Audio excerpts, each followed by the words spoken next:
yours. Thank you. Thank you very much. And hello, everybody. And I just want to open by saying I think this is a really great conference. This is my second Totango event. And I was really impressed with this morning's strategic content. And I think I was surprised because some of it actually dovetails with what I want to talk about. And, you know, and Guy never, when we talked about this, me speaking, you know, he didn't really talk about an overall theme, but I'm really pleased when I was listening to the speakers this morning that they did a little nice introduction for me. So I am Peter Armaly, Principal Transformation Advisor at Oracle Marketing Cloud. You can see my background a little bit and what the OMC platform is all about. But, you know, this topic, you know, I'm going to talk about some tactics that marketing can lend to customer success to really improve its ability to retain customers and really grow the adoption rates and eventually, you know, drive some advocacy. But, you know, in a larger way, I think I want to put this into the context of a bigger picture, how, you know, organizations really need to look at the way they follow their customer through their journey, both entirely from a pre-sales point of view all the way to the post-sales and advocacy end game. So, you know, I'm suggesting that companies should really look at, it's a cliche, but breaking down silos and making sure that processes run horizontally rather than vertically. And, you know, the reason why that's important is because customers are eventually really driving this anyways. They are the ones insisting that companies interact with them in real time with really relevant information.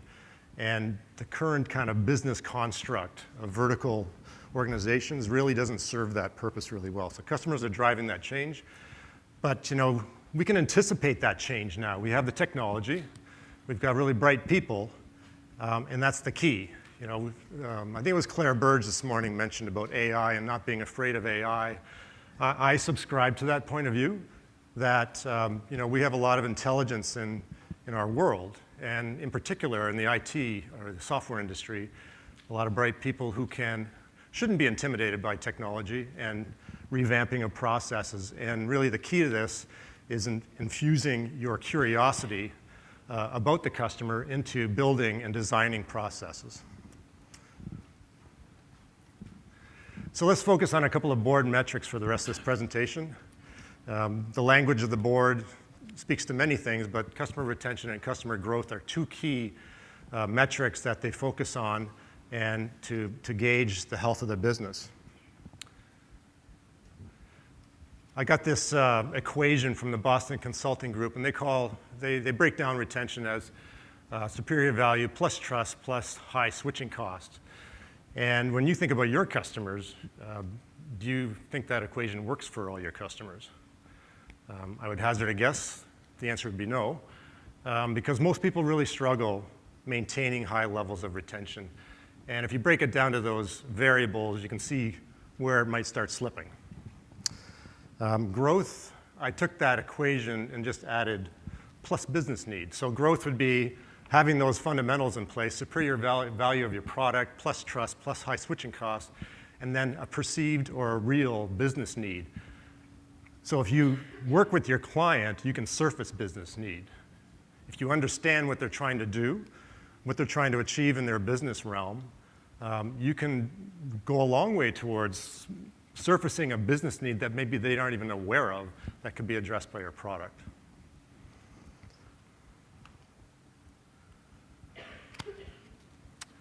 So this is, again, still framing up the conversation about how marketing can help, but customer experience is really critical to the longevity of your company because the customer experience is ultimately what drives, you know, obviously retention, but the propensity of a customer to become an advocate over time and to speak on your behalf willingly and authentically. And that's ultimately what you want to achieve.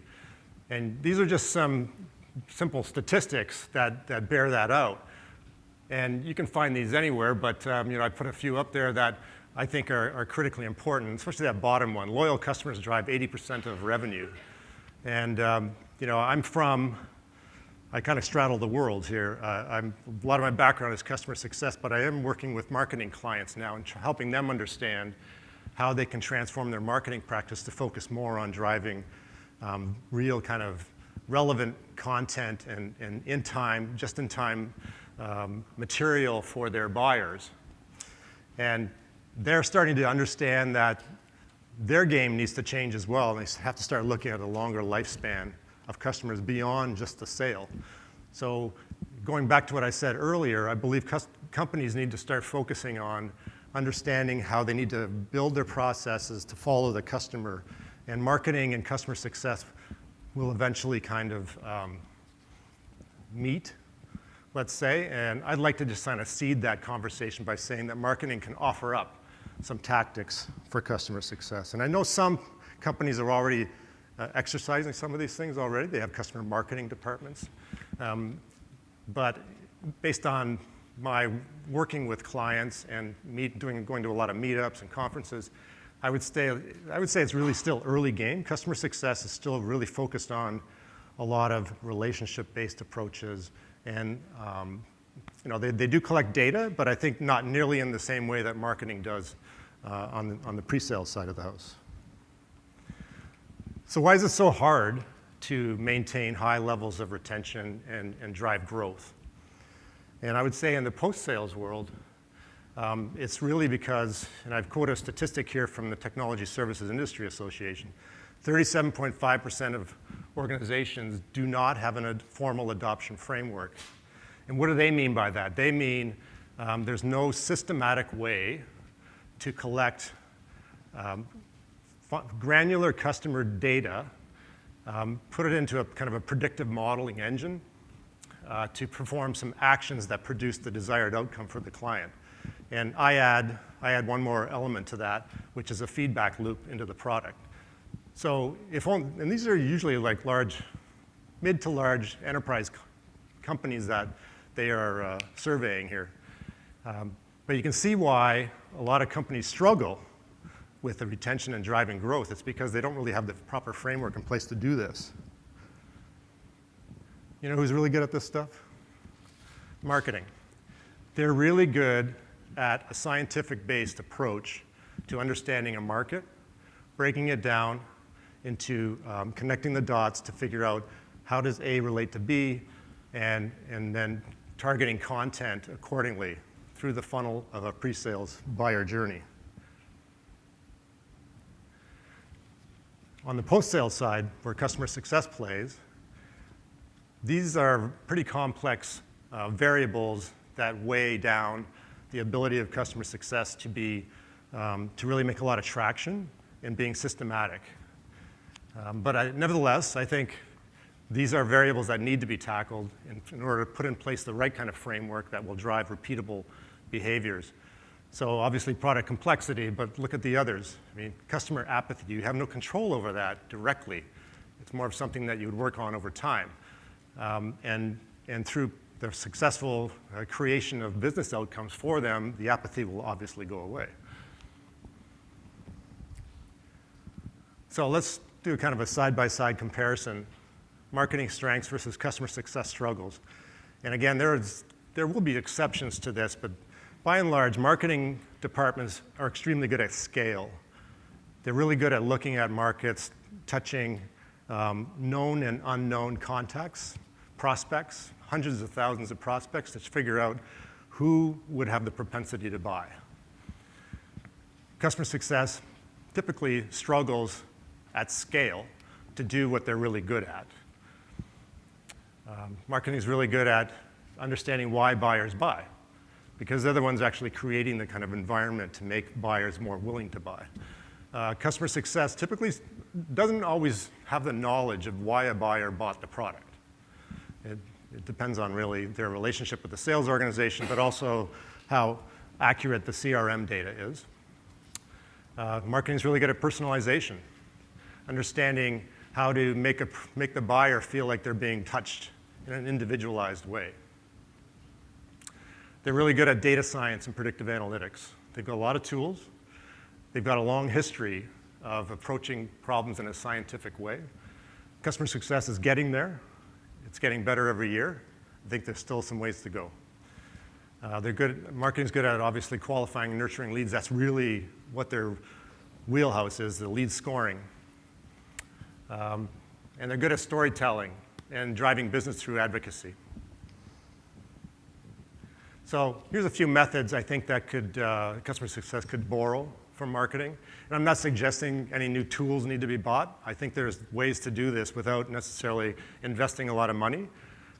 If you have a good relationship with the marketing organization and your executives talk in a good way, maybe you could actually borrow people to kind of get this going. But lead management, profile management, personalization, and content management.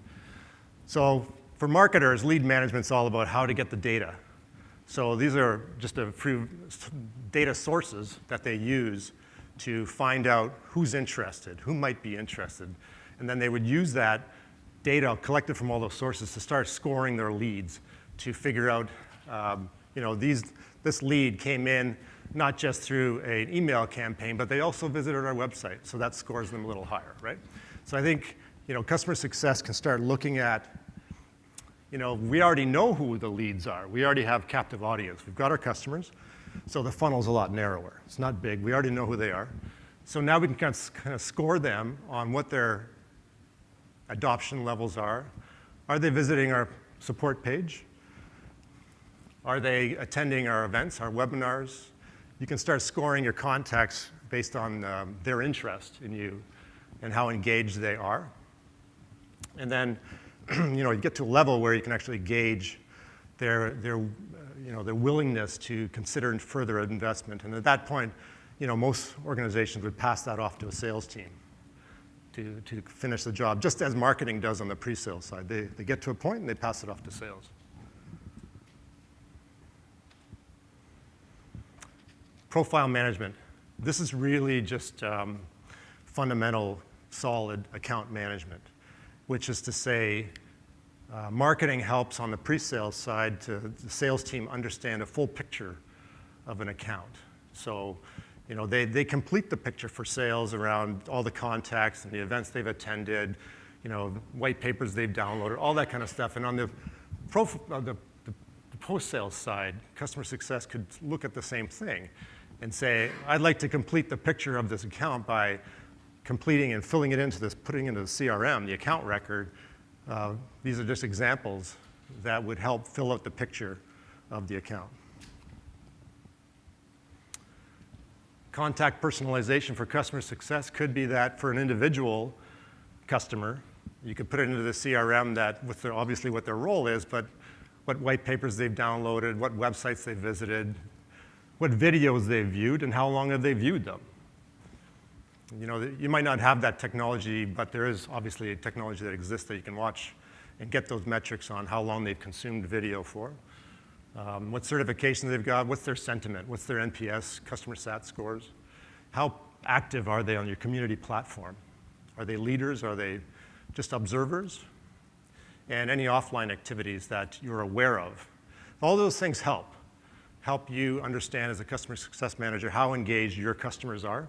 And that would weigh in, obviously, to health scores collected by like Totango, Gainsight, any of those other tools that would help you really be able to kind of lay down a good foundation for scaling your operation.